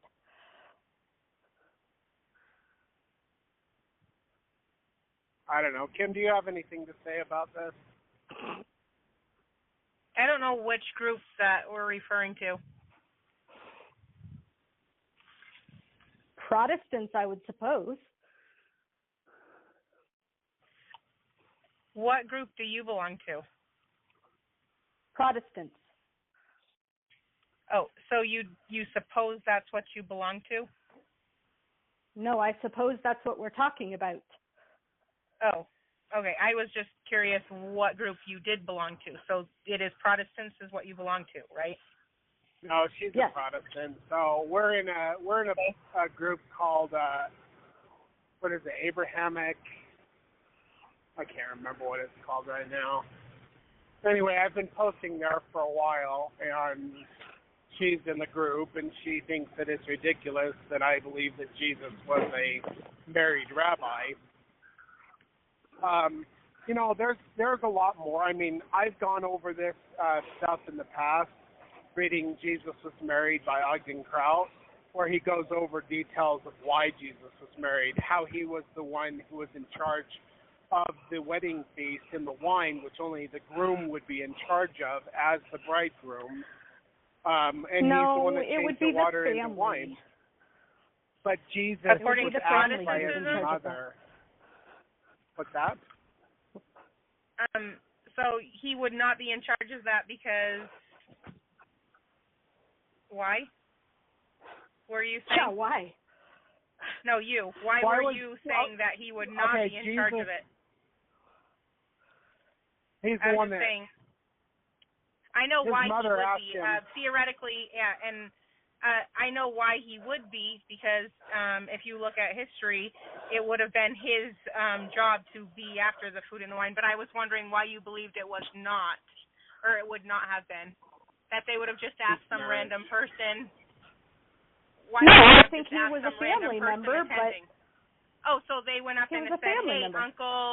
Uncle Jesus, then you should, do something about this because we're missing that." Is what you're saying? That makes more sense. He was either a to you? close friend or a family member. So they would go to their friend and they would have said, even though all the laws of the Jews are very strict. All of the laws of the Jews are very strict, as you know, because you have read all of the everything, apparently. So you would think that it makes more sense that they would come up to a random family member who is not married nor ever going to be married not in charge of anything, but they would come and ask him to do it. That's what you think? What's your evidence that they asked him? His mother asked him and said... that makes any sense? That doesn't make sense. His mother wouldn't have been in charge of anything if it wasn't, and they came to her and told her that they were running out of wine, and she went to Jesus and said, "We're running out of wine." Was in charge. It's in the gospel. It's in the gospel. Okay, hold on one second. Anything about her being in charge. I understand what you're saying. You're saying, why would she be in charge? We're asking you the same thing. Why would they ask her to do that if she was not in charge? They don't just go and randomly ask some random person who is at their wedding to do that. The person who is in charge, according to custom and history of Jewish law, that is who is in charge of that specific thing. Well, but you are saying that it's more believable that they just randomly went up to his mother and were like, "Hey, Aunt Miriam, could you please come over and fix this problem that we're having at our wedding?" Which doesn't make any sense. Do you know what I'm saying? There's no evidence that tells him to take care of it. That's the evidence. No evidence that that is the evidence. There's no the evidence is they would not do that. That's ridiculous. This is a pet doctrine that Christians have. Good golly, they don't like it when Jesus. They don't like it when Jesus is married, because the Catholicism of pagan Rome hijacked early Christianity and turned it into their perversion, not into Hebrew Israelite tradition. Christianity and your evidence that Protestantism she was comes from in charge. There's no evidence that she was in charge of anything. She knew about a problem. That's what you were saying. She knew. Yeah. Let me finish. She knew her son could solve the problem, and he said to her, "Woman, why are you coming to me with this?" In other words, it's not my problem. That was his first miracle. How would she know that he was able to do that if he had not yet committed any miracles? Are you kidding me? You think that Mary didn't know what her son could do? That was his first miracle. There was no evidence that he had miracles before that, and it says it was the first miracle. So why would she think that she could go to her son, who was not in charge of anything, and produce more wine out of water if it wasn't his responsibility? Because she knew he was the Messiah. Also, back to the same question that you're asking, why would they have gone to her? Why would anybody have gone to her herself, let alone her son? Why do you think they went to her? There's no evidence that they went to her. She just knew about a problem. and wanted to fix it. So she showed up to a wedding, knew there was a problem, and then made it her son's problem, is what you're saying. And he says, woman, why is this my problem? It's not my problem. Okay. Well, you know what? I guess if you want to do that gymnastic kind of backflip to figure it out the way that you want it to make sense. Hold on. So what do you think? This was his marriage? Yes, absolutely it was his marriage. There's no reason for it to be.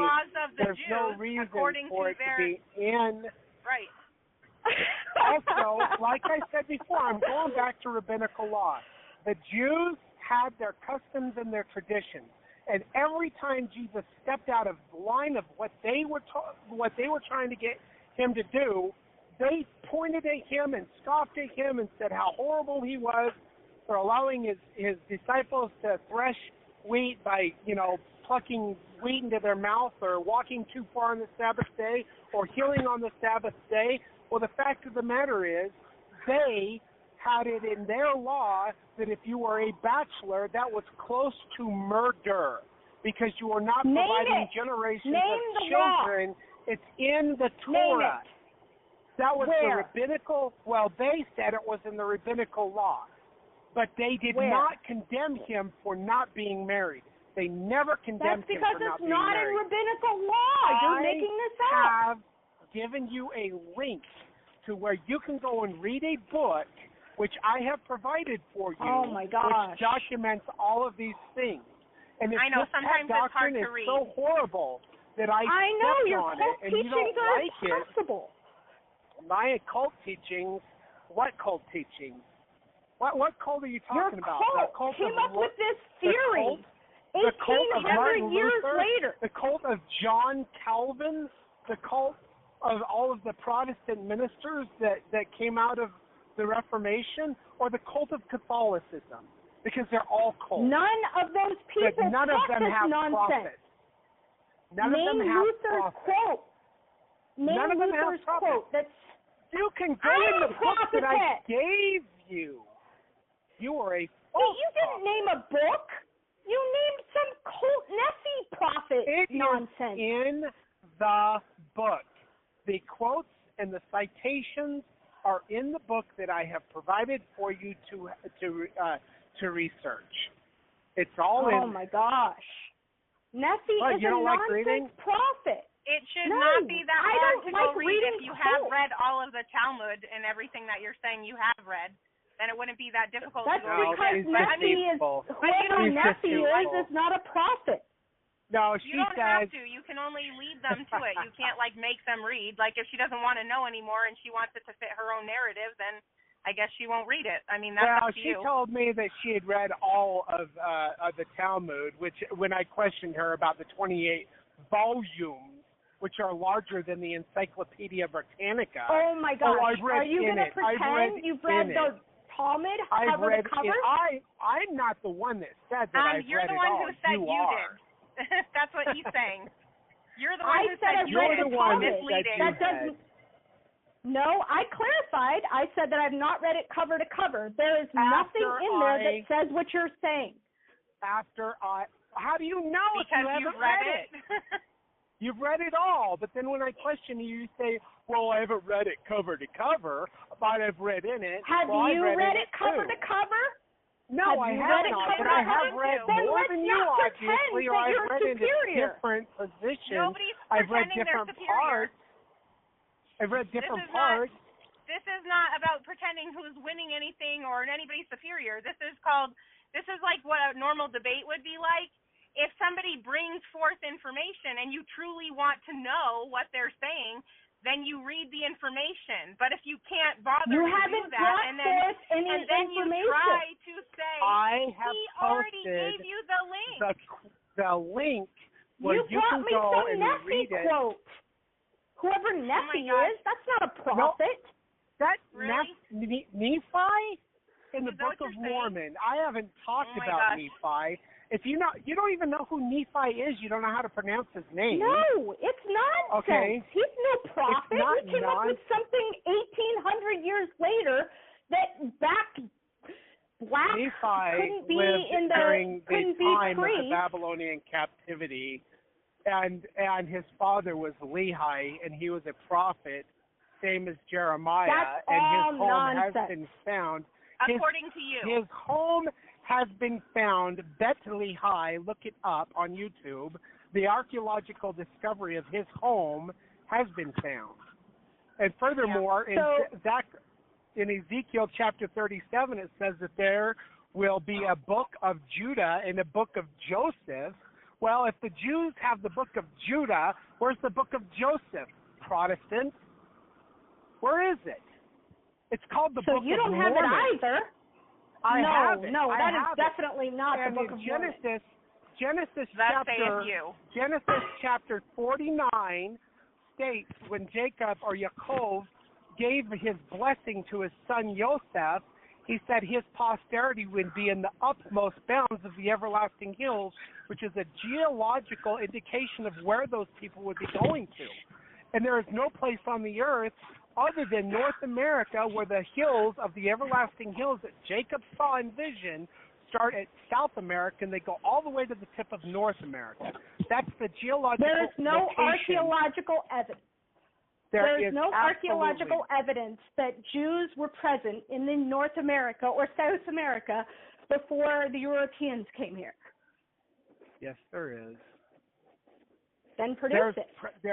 There's a lot of evidence. The The Lost problem Luna is here, stone the basis down of her hold on, understanding. Kim. Hold on. Okay. She doesn't know about these things, and she says because she doesn't know about these things Right. that they don't That's exist. what I was trying And to I'm say. going to tell her that in Los Lunas, New Mexico, the Ten Commandments were written in Paleo-Hebrew in a cliff wall, and that is archaeological evidence. There's also there was a stone, I can't remember what it was called, but it was found in Tennessee. It was found in Tennessee, and they had it in the Smithsonian, and an individual saw the stone on the director of the Smithsonian's office desk, and he said, "Why is that upside down?" And he said, "This is a language we don't know." And he said, "It's Paleo-Hebrew, and it says unto Judah." That was found in Tennessee.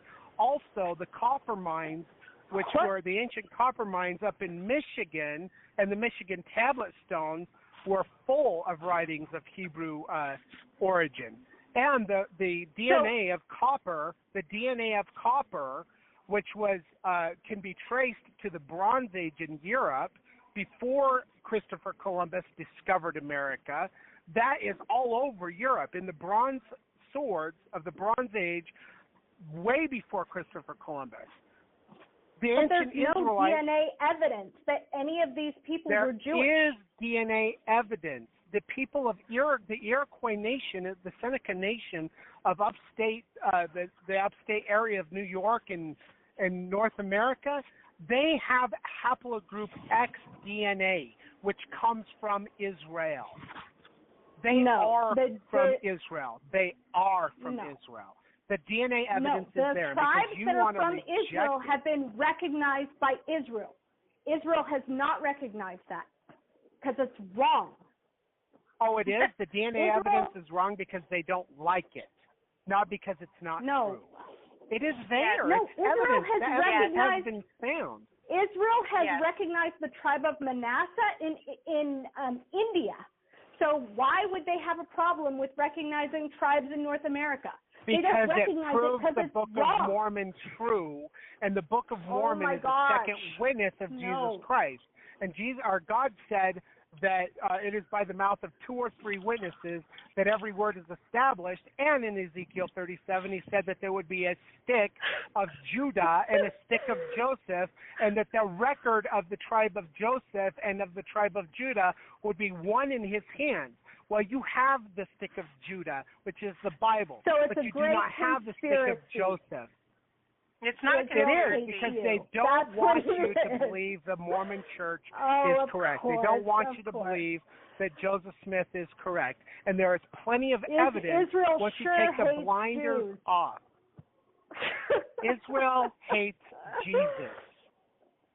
They hate Jesus. And the Book of Mormon is the second witness of Jesus Christ. If they accept that the tribes of Nephi and the Lamanites were of Hebrew origin or Jewish origin, or Manasseh or whatever, they would have to accept that, yeah, there was a tribe that accepted Jesus Christ in this continent, in North America.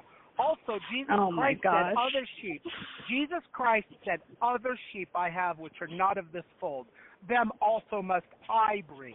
And there shall be one fold and one shepherd. He said that during the last week of his life. Well, you're and he certainly never as went dumb to as sheep. anybody. He never went to anybody but the house of Judah. So why is it that Jesus said that there were other sheep? Yeah, I'm fine. He said that there was other sheep of this, not of this fold, them also must I teach. Who did he teach? Where's the record of him teaching other people? Christians out there. That he He's not sent saying the disciples to go to. He sent the disciples to go to, and it's not Mormon. He didn't send the disciples to North America. That's silly. He didn't. He went to North America after his resurrection, and he appeared to the tribes in North America. There is evidence. I have given you the Lost Luna stone, the stone that was found, the Bat Creek stone, also thousands, tens of thousands of stones, the Michigan tablet stones, also the evidence that in the ancient mines of Michigan and Wisconsin, the copper mines, that DNA from that copper, which they can trace, is found all over DNA Europe. From copper? I don't even understand what's DNA. They can Tyson, she doesn't understand because she doesn't do that kind of research. She only right, but she is educated in her own narrative. With DNA. So no, there's not. Trace, oh my God. They can trace the mineral makeup of copper, and they know where it comes from. It's the same as like uranium. They know where uranium comes from because it gives off a certain signature. The copper. So people brought copper to North America. So what? No. They mined it in North America, and they found the copper in the stone or in the metalwork of the Bronze Age, which was something that, like, they used the copper and the tin to make bronze in Europe, and it's found all over Europe. And Let that me was clarify. way before When I'm Christopher talking about Columbus. DNA evidence, I'm talking about human DNA evidence. Like when I run my DNA, evidence. No, let me finish. When I run my DNA, it says that I am from the Levant. That means I can trace my roots there. It's super easy. We can do DNA on everyone, even dead bodies. There's no DNA evidence that any of these people are from the Levant. You can do DNA from on evidence, but over time it deteriorates. And the mitochondrial DNA actually, because you don't know what you're talking about. Of course, you have trouble producing your evidence. Volume. That's not what he's saying. Evidence. It's so hard to. It's like now, let me get back to the copper. The copper that was mined. I care because you say that there was no there was no evidence of people coming to North America before Christopher Columbus. Human DNA evidence. Human DNA. Not copper DNA, whatever that is. That people came to North America to mine the copper mines in Michigan and Wisconsin, and the DNA from the copper, because they can trace it. It's just a word I'm using to try to help you understand. The copper that they mined out of that mine was made into bronze in Europe way before, during the Bronze Age, back in the 600s, the 6, 7, 800s, that there was the evidence of people coming here. Furthermore, in Memphis, Tennessee, and Cairo, Illinois, the reason they call it that is because they found Egyptian archaeological evidence that Egypt was in North America. That there is a lot more. Jews hated the Egyptians. What? Jews hated the Egyptians. Because she doesn't understand the argument. Why would they have temples? Why would they have temples in Egypt? And why would Jesus be sent to Egypt to escape Because he was fleeing a murderer. Oh, he couldn't have gone anywhere else? There were Jewish settlements in Egypt. There were Jewish settlements in Egypt. So he went to Egypt to run away from a murderer. That's not surprising. Oh, he went to the people he hated? There were Jewish settlements in Egypt. What I'm trying to get... other settlement that's anywhere in the world where Jews wrote in Egyptian hieroglyphics. That's silly counts. Just because you don't know the evidence doesn't mean it doesn't exist. Because I've studied Jewish history. X. Not just that, but she's not interested in the evidence. She wants it to say exactly what she wants it to say, and she wants the evidence to be exactly the kind of evidence she is looking for. I need your cult indoctrination. Help me with your cult indoctrination. That's what I'm looking for. Oh, of course you're going to call it a cult because you don't like it, so you're going to name call. Yeah, and she doesn't have anything and else to say. I'm going to say apostate Christianity has no profit. Oh, I am? I'm a cult? Yes, Mormons are a cult. They have a strong leader who you have to follow. They all believe the same thing. They all believe this doctrine that was presented by a demon. Christianity's a cult then. Oh my gosh, you don't even know what you're talking about. Okay. There are many different Mormons. There are many different sects of them. There are many different but we believe Joseph Smith was a true prophet, so we're all a cult. And we don't belong to the Mormon Church, by the way. To be Jewish we do not belong to the Mormon Church. Because your cult leaders tell you you're Jewish tribes, which is I don't have a cult leader, sweetheart. So the other thing is, you're absolutely trying to refute history also, like the Smithsonian and any history. Because you don't. I have presented more than enough, but you don't want to. You don't want to look it up for yourself. Right. You don't want to look it up for yourself. I've given you lots. Where is the evidence that Israel has accepted you can get on Rabbi Google and go find it. Evidence. No, you presented proper DNA. Wait a minute, Mark. X 1 second. Is in Iroquois and Seneca Indians in North America. They do not have DNA evidence of a tribe of Israel.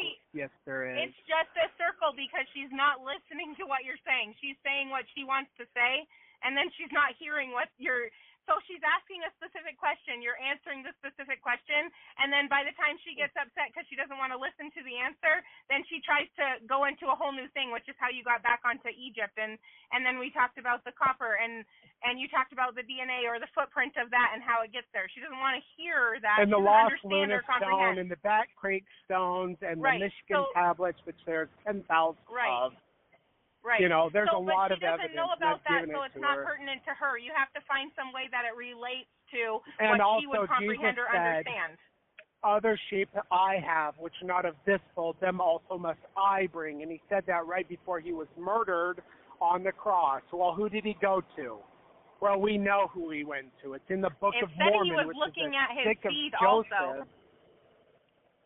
What? Oh, yeah, and it also Isaiah said he was looking at his seed. That's in Isaiah 53. And they were looking at him, right? But she doesn't want to hear that kind of... I am glad that Maria called in. I am happy to argue with her anytime. I will try to find some of the evidence when I have time and post it, but I don't have time now. The program, the live streaming portion of the program was over 9 minutes ago. Also, make it short so she can read it. Well, she probably won't even look at it because she is the authority who's read the Talmud from cover to cover until I questioned her on the 28 volumes. And then she says, oh, I haven't read it cover to cover. Well, I've read it, and I haven't read it cover to cover either, but I've read different parts than she has read, obviously. And I have presented to her information called, Jesus was married by Ogden Kraut, gives citations, where anybody can go look at ogdenkraut.com. Called in. I love it when people call in, and people hear what evidence I did give, whether she wants to see it or not. People can go and they can look up what I've talked about. The Lost Luna Stone, the Michigan Tablet Stones, the Tennessee Bat Creek Stones, which said unto Judah in Paleo-Hebrew, which was the Hebrew that they used before the Babylonian captivity. So anyway, thank you everyone for listening. I'm going up the Mine Road. Emmett, can you play the end music, and then we'll be back on tomorrow with another episode? of Fundamentally Mormon. Thank you for listening. Go ahead, Emmett. Okay.